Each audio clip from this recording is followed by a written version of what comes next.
يسعد أوقاتكم وأهلا وسهلا فيكم يا أحلى متابعين. اليوم راح نساوي أطيب وصفة دجاج وجنبها رز. راح تحبوها كتير وراح تساووها دائما. أول شي نحضر التتبيلة. بدنا فليفلة حمراء وليمونة مقطعة بقشرة بدنا نضربها بالخلاط. بعدين بدنا نحط لها 3 سنون كبار توم، وبدنا نضيف كمان معلقة دبس فليفلة. أنا عندي هون دبس فليفلة مع مخلوطين مع زيت زيتون نحطهم، ومعلقة كبيرة كزبرة، وبدنا معلقة كبيرة تقريبا فلفل أسود أو بهار، وعصرة ليمون نحط لها. وبعد ما ضفنا التوابل نحط لها كمان زيت زيتون. وبعد ما حطينا زيت الزيتون بدنا نحط معلقة كبيرة كاري، ومعلقة كبيرة توم بودرة، ومعلقة وسط زنجبيل، ومعلقة بابريكا حمراء أو فلفلة ناعمة حمراء باردة. وبعدين نحط مكعب مرقة الدجاج ماجي، وبنخلطها بهاي الطريقة لحتى تتجانس بالمحضرة الطعام أو الخلاط. وبعد ما خلطناها بدنا نحطها بالزبدية. وبعدين بدنا نضيف لها كاسة مي كبيرة أو كاسة ونص حسب انتو قديش كمية الدجاج عندكم. إذا كميته كتيرة بتضيفوا أكتر. وبنخلطها وبنحطها على جنب. وبعد ما خلطناها بدنا نجيب الدجاج اللي غاسلينه وبدنا نشرحه طبعا شوي مشان تفوت التتبيلة بقلبه، وبدنا نغمسه بالصوص اللي ساويناه أو التتبيلة اللي ساويناها. وطبعا بتحطوا ملح انتو حسب الرغبة. انا حطيت مكعب ماجي وكمان رجعت ضفت ملح، يعني انتو ملح انتو بتحددوا قديش بدكن.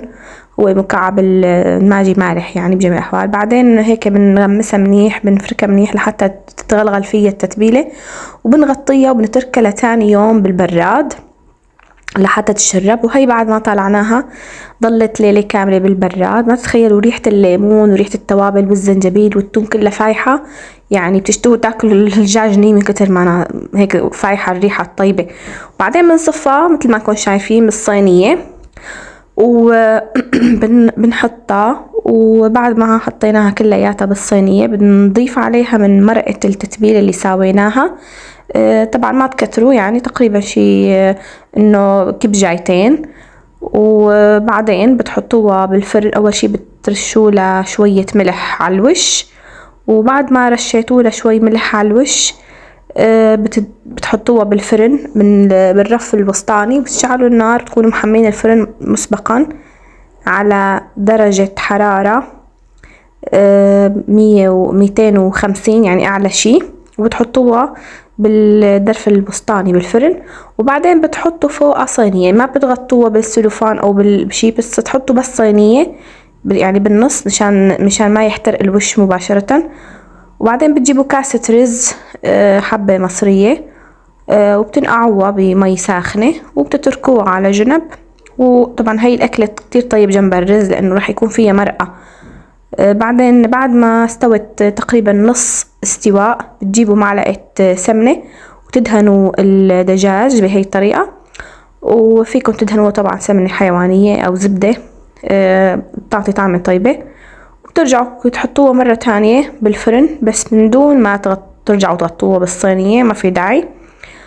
بتخلوها لحتى تاخد وش تصير شقرة. طبعا ما ضروري تنشف المي كتير لأنه ممكن انتوا رح تستخدموا المي المرقة تاكلوها مع الرز. فيكن تنشفوها كمان إذا بتحبوا. هاي طبعا جبنة شعرية هون مشان أطبخ الرز، جبنة شعرية وحطيت عليه زيت نباتي وحركته لحتى تتشقر الشعرية. وحطيت فوقها الرز اللي نقعته بعد ما غسلته طبعا. وبعد ما غسلته ونقعته حطيت له ملح، وحطيت له كاسة ونص مي ساخنة مغلية وشوي طبعا ملحته. وبعدين غطيته وهديت عليه النار على أوطى درجة، تركته لحتى يستوي. وهيك قدمتهم مع بعض. يعني ما تتخيلوا الطعمة قديش طيبة ورهيبة ويعني ما بتمنى أن تكونوا حبيتوا الوصفة. وشكرا لكم على المتابعة.